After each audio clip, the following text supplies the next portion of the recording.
Bonjour amis, c'est Tout Santé. Je pense qu'il est très important pour vous de prendre l'information que je vous donne sur ce site web comme une information générale et encore là, pas comme une information qui vous est dirigée directement. Pourquoi? Parce que chacun a des conditions médicales qui lui sont particulières et je ne suis pas là à me prétendre être votre médecin personnel, loin de là.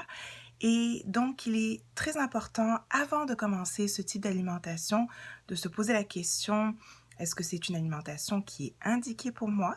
Est-ce qu'il pourrait y avoir des contre-indications potentielles?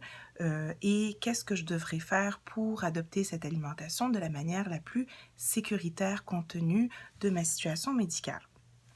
Alors, je pense que la majorité des gens qui ne prennent pas de médicaments, qui font de l'embonpoint, qui font de la résistance à l'insuline, vont bénéficier de ce type d'alimentation de manière tout à fait sécuritaire et sans aucun problème.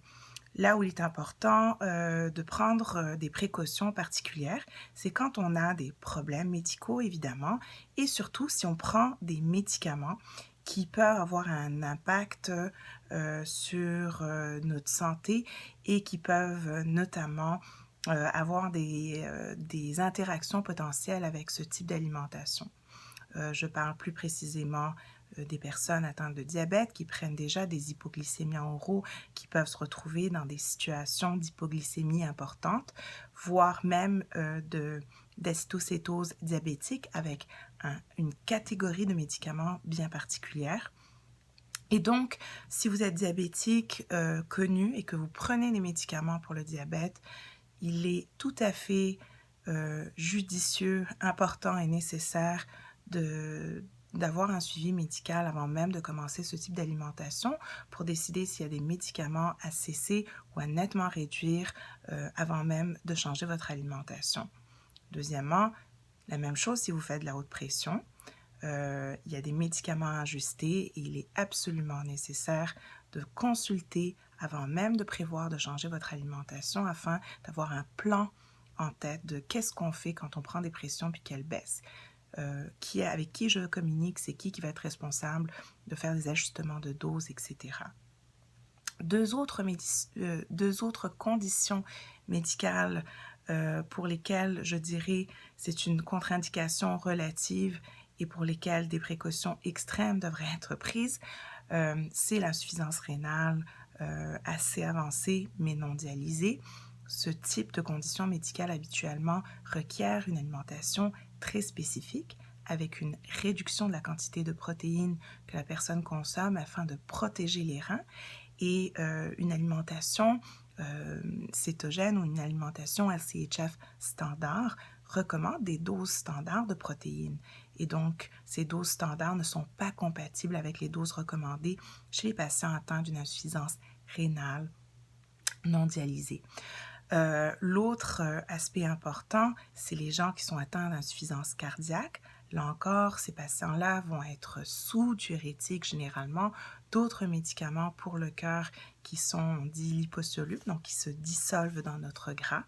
Et si on mange keto, on a deux risques potentiels, soit la déshydratation, donc faire en sorte que et notre, je dirais, diurèse naturelle avec cette alimentation en ajout avec les diurétiques qui sont pris, ça peut endommager les reins. Ou à l'opposé, la personne va se mettre à boire beaucoup plus d'eau parce que généralement, on recommande une bonne hydratation pour éviter le carb flu. Et ils peuvent décompenser leur insuffisance cardiaque et se surcharger de liquide et avoir des conséquences très délétères au niveau de leur santé cardiaque et pulmonaire.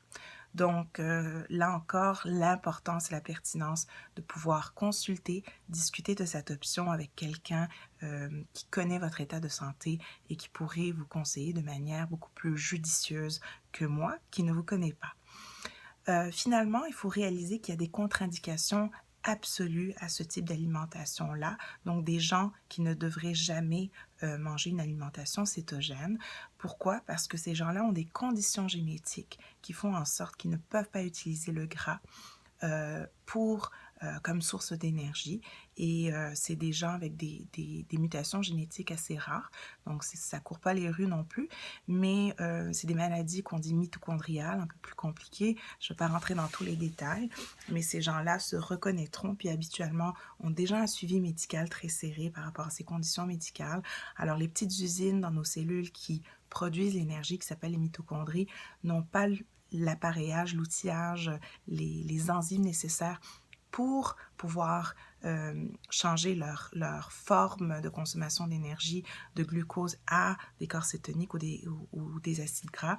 Et donc, ces gens-là ne peuvent pas vivre avec moins de glucides. Donc, ça, c'est très important à savoir. Deuxième chose, les gens avec ce qu'on appelle des hypercholestérolémies familiales. Alors là encore, il faut distinguer en deux entités.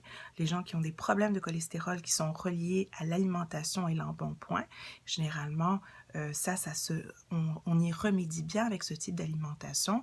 Par contre, les gens qui ont une maladie génétique au niveau de certains récepteurs et transporteurs dans leur corps qui font en sorte qu'ils n'ont pas la capacité de transporter ou d'internaliser le cholestérol comme il se doit dans les cellules, ces gens-là ne peuvent pas augmenter leur consommation de gras. Ces gens-là ont généralement besoin de médicaments à un âge extrêmement jeune pour réduire leur niveau, je dirais, hallucinant de cholestérol dans le corps. Ces gens-là ont des hauts risques cardiaques à un âge très, très jeune et ces gens-là ne peuvent pas manger ces taux parce que ça peut les mettre en danger. Donc, très important de considérer tous ces aspects-là. Mon objectif n'est pas de vous décourager, mais plutôt de vous informer pour que les choix que vous faites en termes d'alimentation soient des choix qui sont non seulement éclairés, informés, mais que vous puissiez peser le pour et le contre dans votre condition actuelle avec l'aide d'un professionnel de la santé idéalement. Il y avait un petit commentaire sur l'une de mes vidéos précédentes qui disait que ça tient du corporatisme médical. Absolument pas. Je ne suis pas là pour infantiliser les gens. Je ne suis pas là pour leur dire quoi faire ou les rendre dépendants du système médical. Au contraire, je veux faire on dit en anglais du empowerment, donner le pouvoir aux gens de faire des choix par rapport à leur santé. Mais il faut que ça soit des choix informés et éclairés pour qu'ils ne se mettent pas en situation de danger. Alors sur ce, je vous invite à regarder la prochaine vidéo parce qu'au-delà des possibles contre-indications, il faut aussi être conscient qu'il y a des effets secondaires à cette alimentation et il faut en être conscient et savoir quoi faire. Alors à la prochaine capsule qui s'intitule « Effets secondaires de la tête aux pieds ». Merci pour votre attention et votre écoute.